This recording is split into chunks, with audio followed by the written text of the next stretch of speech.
Bismillahirrahmanirrahim. Assalamualaikum warahmatullahi wabarakatuh. Alhamdulillah rabbil wassalatu wassalamu ala asrofil anbiya'i wal mursalin sayyidina wa maulana Muhammad wa ala alihi wa sahbihi ajmain. Rabbi shrahli sadri wa yassir li amri wahlul 'uqdatam min lisani yafqahu qawli. Amma ba'du. Selamat pagi sahabat sekalian. Senang sekali saya bisa berjumpa dengan sahabat sekalian. Dalam video ini tentu saya mengingatkan kepada saya sendiri, terutama untuk mari kita bersama-sama bersyukur kepada Allah Subhanahu wa taala dengan mengucapkan alhamdulillahirabbil alamin. Karena sungguh banyak sekali sebenarnya nikmat yang sudah kita dapatkan ya. Nikmat sehat, nikmat kesempatan, nikmat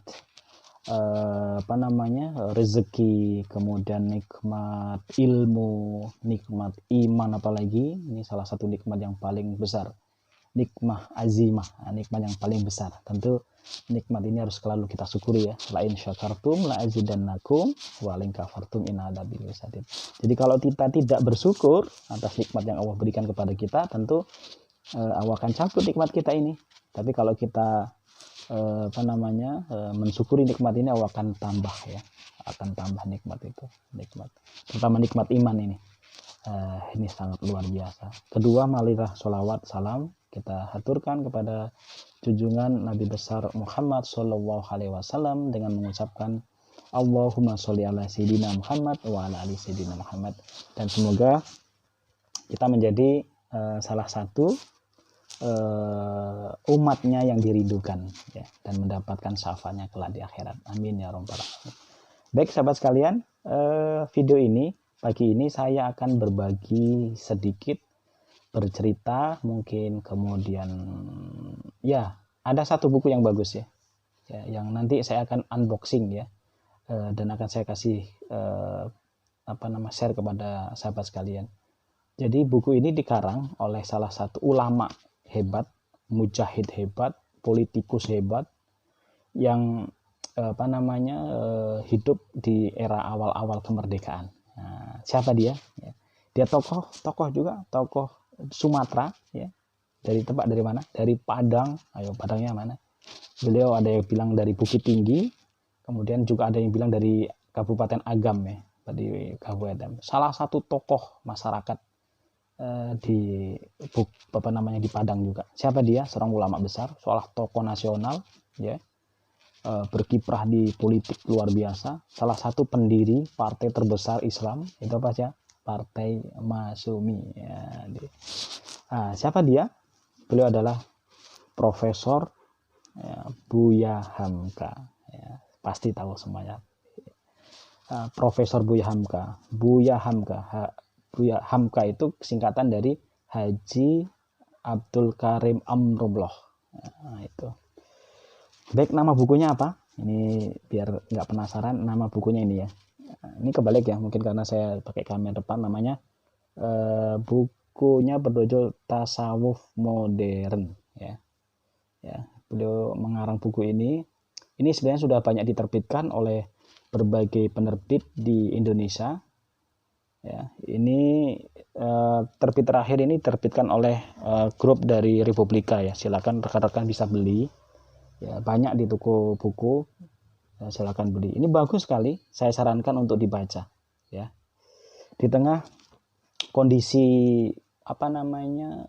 permasalahan sosial yang sering kita dengar ya kan, kasus-kasus ya sosial ya, seperti kriminalitas, kemudian perzinahan, apalagi orang yang terjebak dalam keputusasaan ya kan, orang yang hilang motivasi hidupnya, orang yang bersedih gitu kan.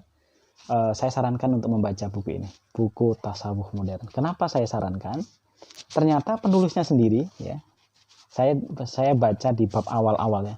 Bab di awal-awal, mungkin di bab pertama tentang pengantar ya, di pengantar, kemudian ya di pengantar ini ditulis langsung oleh Profesor Hamka ini pada tahun 1939. Sangat lama sekali buku ini ya.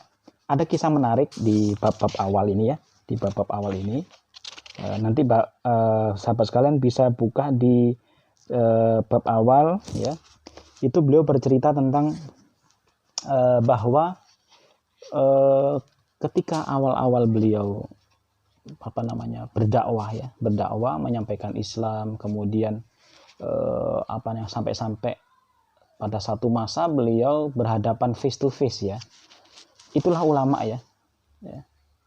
Ulama itu tidak bisa berdiam diri ya ketika melihat kemungkaran, ketika melihat kemaksiatan, ketidakadilan yang muncul di tengah-tengah masyarakat ya. Bukan ulama ketika melihat kezoliman dia diam, tidak. Ini ulama yang luar biasa, ini bagus ya contoh ya. Karena sesungguhnya al-ulama itu adalah al-ulama'u warasatul anbiya ya. Jadi ulama itu membawa misi yang sangat luar biasa. Ulama itu adalah orang yang diberikan titah ya, ibaratnya begitu ya. Warisan dari baginda Rasul SAW, para nabi, karena salah satu resiko dari ulama adalah kita bersinggungan dengan banyak hal ya, terutama kemungkaran itu sendiri ya. Di satu kisah, jadi karena beliau ini termasuk salah satu tokoh yang vokal sekali ya, vokal menyuarakan kebenaran.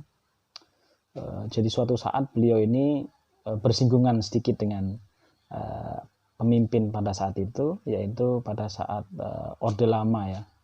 Nah, pada saat itu presidennya adalah Profesor Bung Karno ya. Jadi satu kisah beliau banyak mengkritik pemerintah pada saat itu, karena kita tahu bahwa pada Orde Lama ya, yaitu yang digawangi oleh Presiden Soekarno saat itu, memang cenderung pada saat itu ke kiri ya, ke sosialis maksudnya. Kemudian pada saat itu juga pada masa era demokrasi terpimpin ya, pada saat itu Buya Hamka sangat banyak mengkritik kepada pemerintah, mengingatkan bahwa sesungguhnya itu tidak sesuai dengan harapan masyarakat, harapan founding fathers, pendiri dari negeri ini, pendiri dari republik ini, sehingga beliau banyak kritik-kritiknya, terutama terkait dengan demokrasi terpimpin yang dicetuskan oleh Soekarno saat itu. Dan puncaknya juga pada saat itu ada terkait dengan Nasakom ya, ide Nasakom. Apa itu ide Nasakom? Ide Nasakom ini adalah ide yang dikritik habis-habis oleh Profesor Buya Hamka ya. Salah satunya adalah ide dari Soekarno ini adalah menyatukan ide itu Nasakom, nasionalis ya, nasionalis, kaum sekuler itu dimasuk di dalam nasionalis. Kedua sosialis ya, sosialis.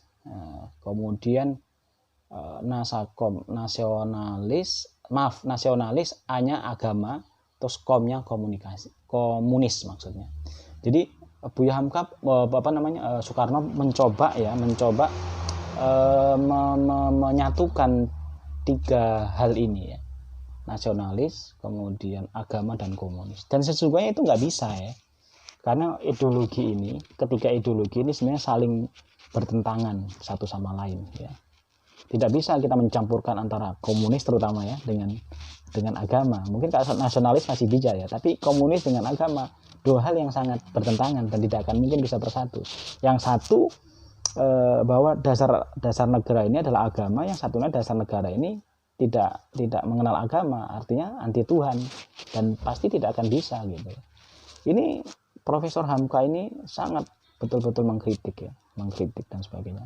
Singkat cerita, mungkin ini membuat gerah dari Orde Lama saat itu, dan akhirnya beliau bagaimana caranya agar dikriminalisasi lah ibaratnya begitu ya. Jadi kalau dulu pernah ada akhir-akhir ini ada kasus kriminalisasi, maka sebenarnya Buya Hamka adalah salah satu ulama yang sudah dikriminalisasi sejak dulu ya.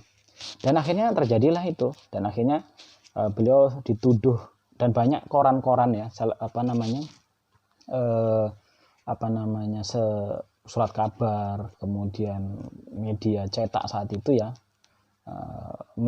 memfitnah Buya Hamka. Salah satu ada namanya, saya kurang begitu ingat, salah satu tokoh sosialis saat itu yang menulis satu tulisan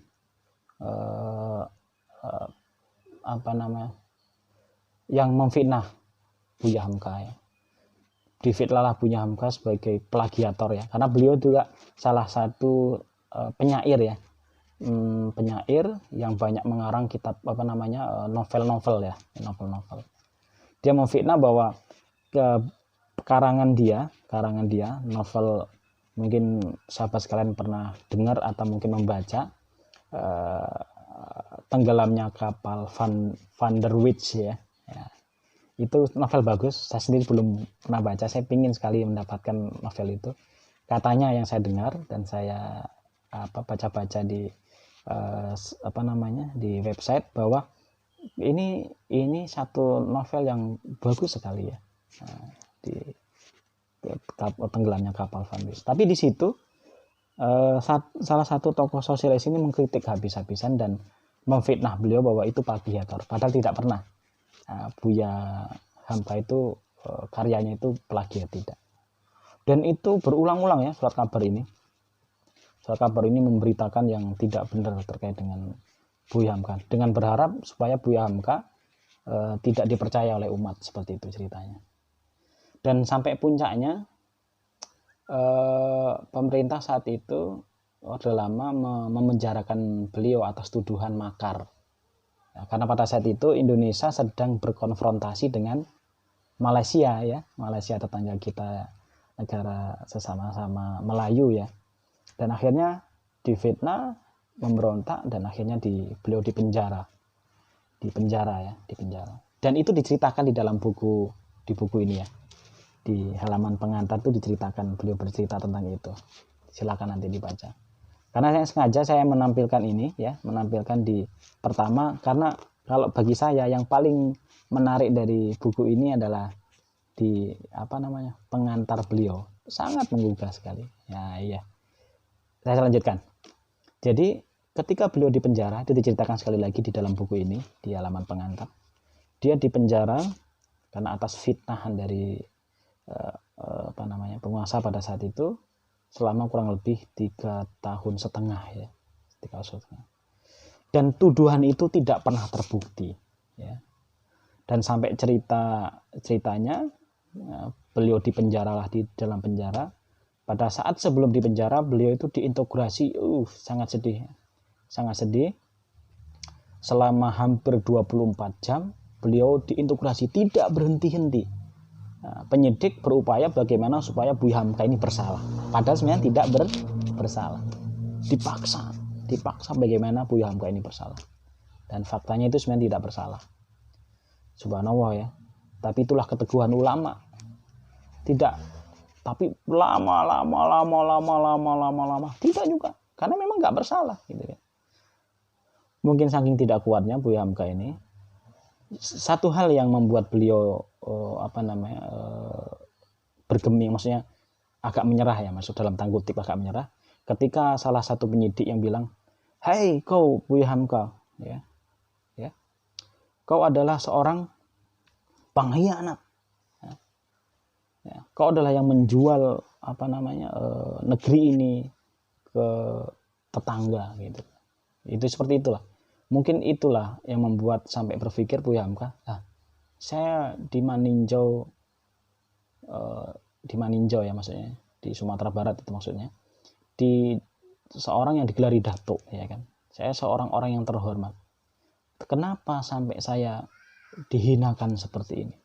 Dituduh saya sebagai seorang pemberontak gitu. Dan itu yang membuat beliau sangat goyang dalam pikiran. Sampai di dalam hatinya, diceritakan dalam buku ini di halaman-halaman pertama, bahwa beliau sampai ingin sampai ingin mengakhiri hidupnya, karena di situ ada silet dan berharap dengan disilet nanti dia akan meninggal. Kemudian setelah itu surat kabar mengabarkan bahwa beliau disiksa karena tidak mau mengakui dan sebagainya lah, seperti itu. Tapi itu hilang lagi ya, di pikiran beliau hilang lagi. Jangan, intinya bergejolak dalam pikiran antara lanjutkan bunuh diri atau Tidak, itu bergejolak dalam sampai memunculkan, kalaupun saya nanti bunuh diri dengan mensiletkan ke urat nadi saya, pasti masyarakat berpikir bahwa Buya Hamka kalah, gitu. Ya, Buya Hamka kalah, berarti dia sudah mengakui dia salah. Akhirnya beliau teguh dan tidak mengakui kesalahan, dan akhirnya mungkin hanya di mulutnya saja, iya benar saya salah, dan akhirnya dihentikanlah penyelidikan itu, dan akhirnya beliau di penjara. Ya, itu yang beliau ceritakan di dalam buku ini ya. Mungkin beliau sangat sedih sekali. Selama di penjara, diceritakan dalam buku ini juga, di halaman pertama itu, beliau banyak mengalami perenungan, mengkaji, membaca banyak buku, ya kan, banyak buku, ya kan. Dan salah satu buku yang dibaca adalah buku ini, Tasawuf Modern, ya. Karena buku ini dikarang pada tahun 1936 ya. Berarti sebelum merdeka beliau udah mengarang buku Tasawuf Modern ini. Ketika di penjara, beliau baca lagi. Nah, maka pada saat itu di cetakan pecah berikutnya akhirnya keluarlah pengantar beliau yang menceritakan tentang buku ini, ya. Betul ya. Kenapa beliau membaca buku ini? Pada saat itu ada salah satu sipir, inilah Buya Hamka, katanya. Engkau membaca tulisanmu sendiri, katanya gitu kan. Nah, jadi dijawab dengan Buya Hamka dengan sangat bijak. Sesungguhnya saya dengan membaca buku ini sama dengan menasehati diri saya sendiri. Maka saya baca buku ini untuk menghibur diri saya. Ya. Dan di dalam penjara itu beliau banyak mengalami kontemplasi ya, perenungan, pembahasan dan sebagainya. Salah sehingga beliau bisa menelurkan, membuahkan sebuah karya ya. Sebuah karya yang maha dahsyat. Apa karya itu? Yaitu salah satu tafsir ya, tafsir 30 juz. Yuk bayangkan sahabat sekalian, 30 juz yang diberi nama Tafsir Al-Azhar ya. Dan nama Al-Azhar ini adalah sengaja diambil sama beliau karena beliau pernah mendapatkan salah satu doktor honoris causa dari Universitas Al-Azhar Kairo. Nah, ya mungkin itu ya kalau saya menghubungkan seperti itu.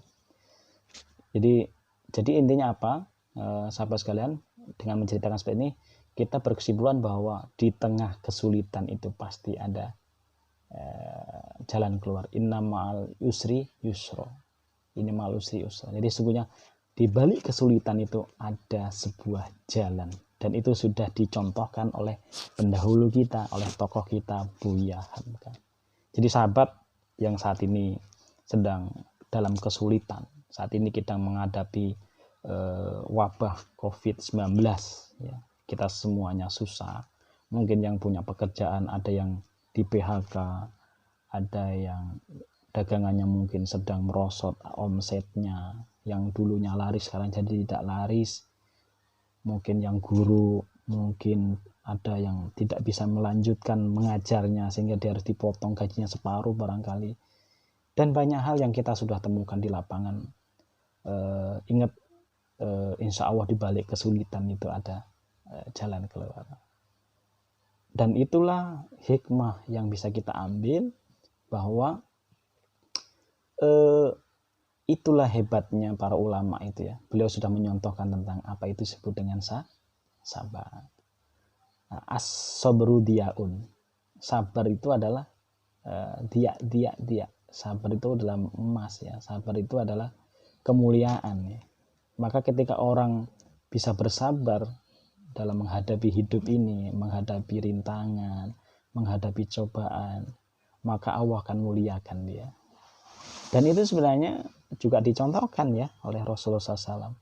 Kalau sahabat sekalian membaca sirah nabawiyah ya, bagaimana ketika Rasulullah SAW berdakwah di Makkah, di kaumnya yang kafir, Quraisy yang jahiliyah seperti itu, kurang lebih 3,5 tahun menghadapi cobaan yang luar biasa. Para sahabat ada yang disiksa.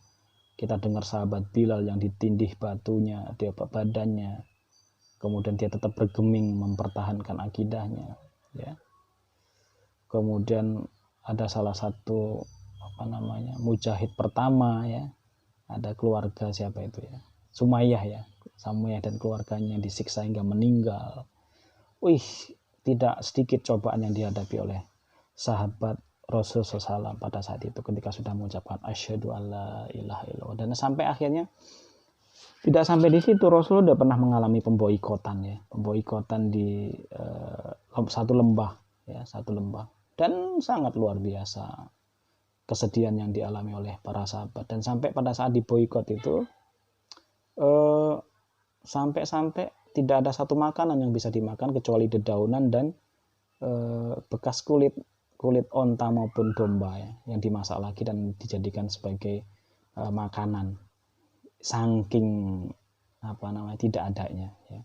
Dan di balik itu ternyata Allah memberikan tolongan, ya, karena intan surwahi yasurkum wa yusabbit aqdabakum. Dari barang siapa menolong agamanya Allah, sebenarnya Allah akan menolong kita dan Allah akan menubuhkan dengan kita. Dan betul, Rasulullah ketika itu akhirnya mendapatkan pertolongan Allah. Kemudian pemboikotan akhirnya berhenti dengan sendirinya, karena pada saat itu papan pemboikotan itu, sahabat sekalian, akhirnya apa? Roboh sahabat sekalian. Karena apa? Dimakan rayap, dan akhirnya selesai. Kemudian ujian tidak berhenti di situ. Kemudian beliau pada saat udah pada puncak penyiksaan yang dilakukan oleh Safir Quraisy, Rasulullah akhirnya dihibur lagi dengan peristiwa yang disebut dengan hijrah.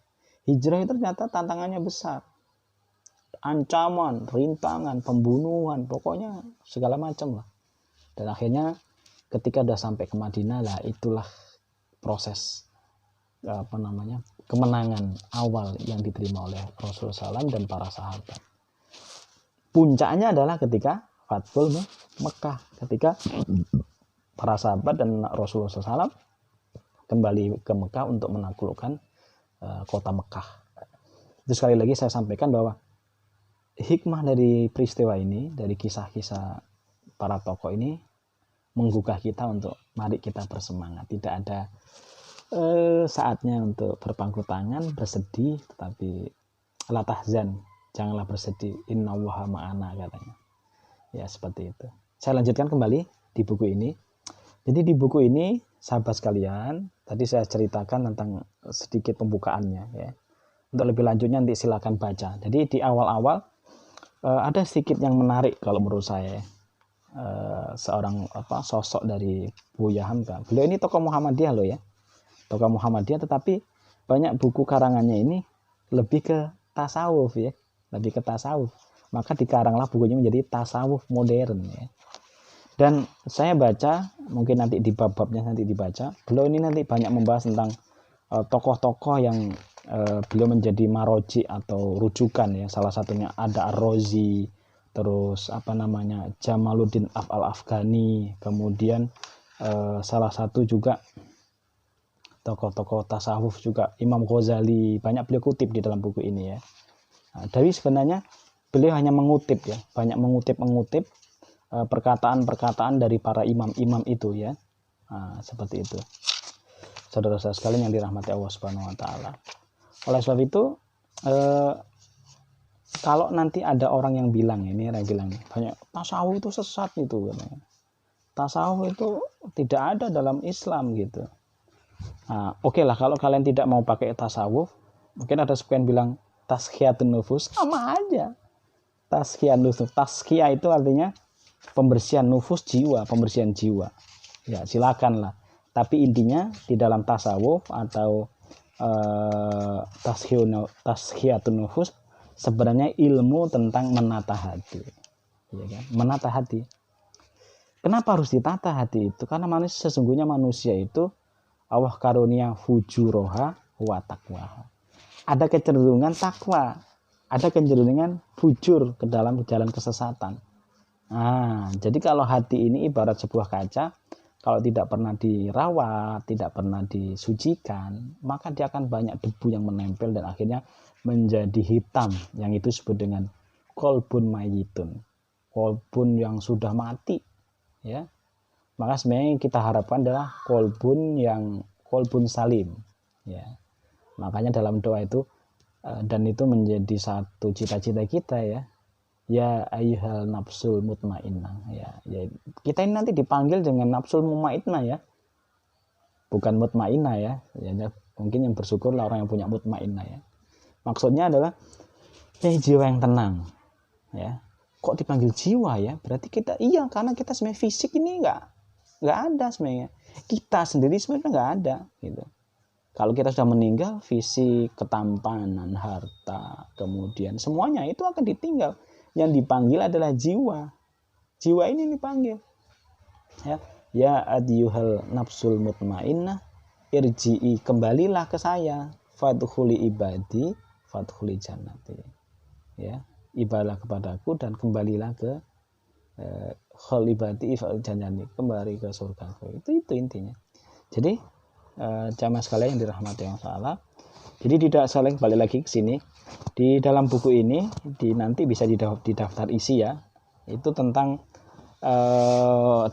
beliau Buya Hamka membahas yang pertama tentang pendapat beliau tentang apa itu bahagia. Itu di bab pertama ya, di pengantar.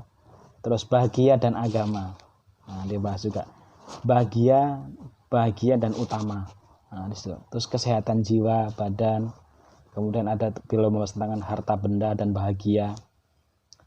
Terus kemudian beliau menjawab tentang qanaah, membahas tentang tawakal, bahagia yang dirasakan Rasulullah, hubungan ridho dengan keindahan alam, tangga bahagia, senangkanlah hatimu, celaka, munajat. Nah, ini tema-tema yang dibahas di dalam buku ini. Ini menarik sekali ya. Beliau banyak mengutip seperti yang di awal tadi, pendapat-pendapat tentang apa itu definisi bahagia menurut Imam Ghazali. Beliau sudah sampaikan di dalam buku ini ya. Intinya saya sedikit bahas tentang pendapat beliau tentang bahagia ya. Mungkin nanti di bab pertama beliau membahas tentang apa itu sebenarnya yang disebut dengan bahagia. Nah, di dalam buku ini beliau juga menceritakan tentang kisah ya, sebab timbulnya penyelidikan tentang bahagia. Ini banyak, nanti silakan dibaca juga.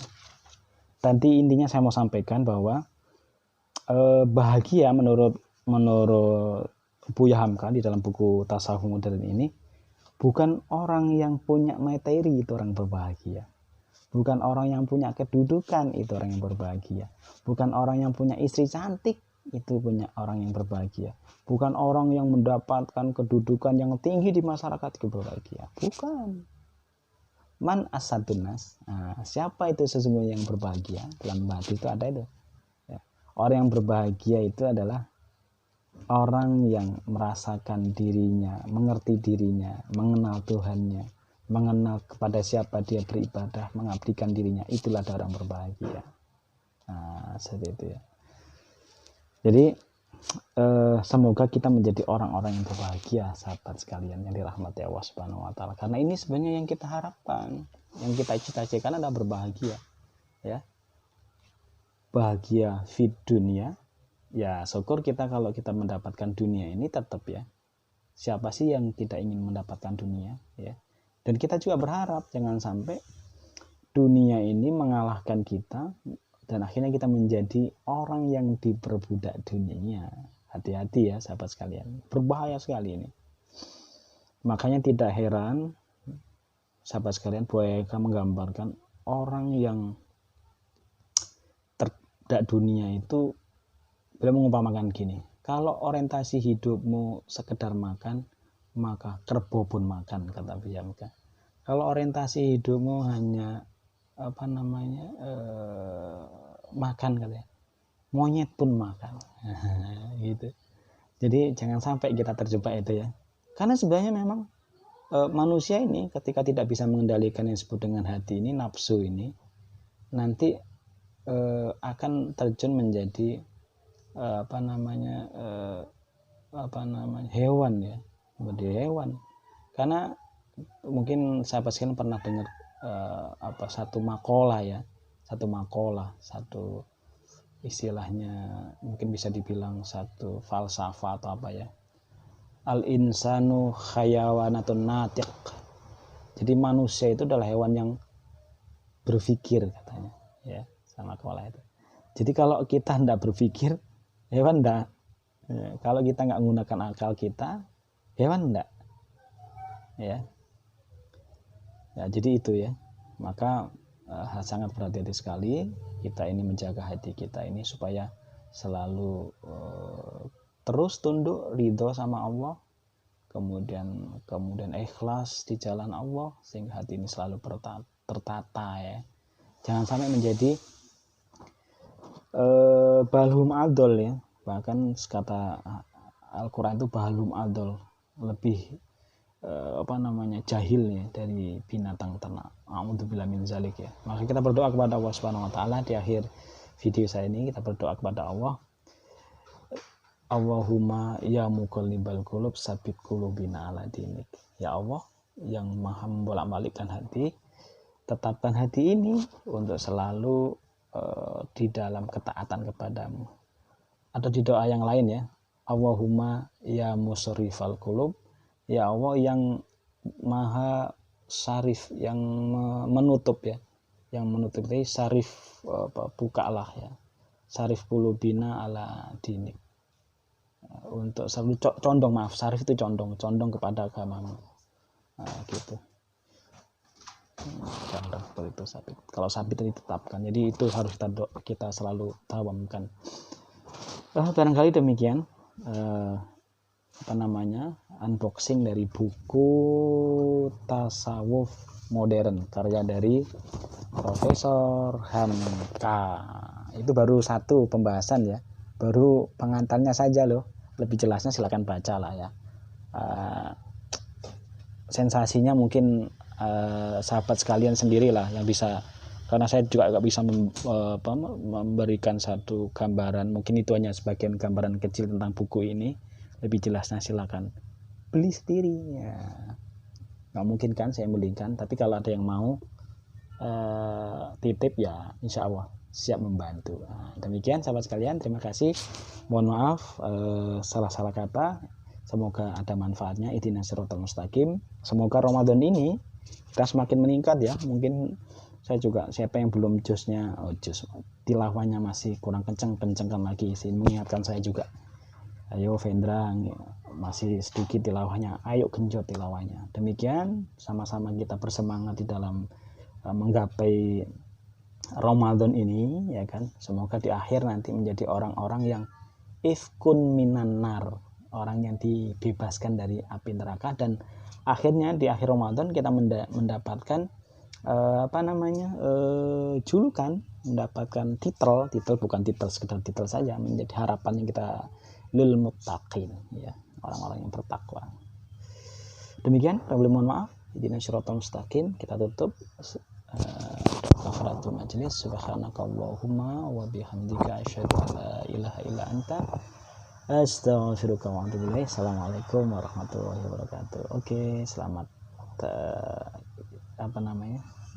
jalan dan selamat yang lagi libur, selamat berlibur dan menikmati ibadah Ramadan. Demikian, assalamualaikum warahmatullahi wabarakatuh.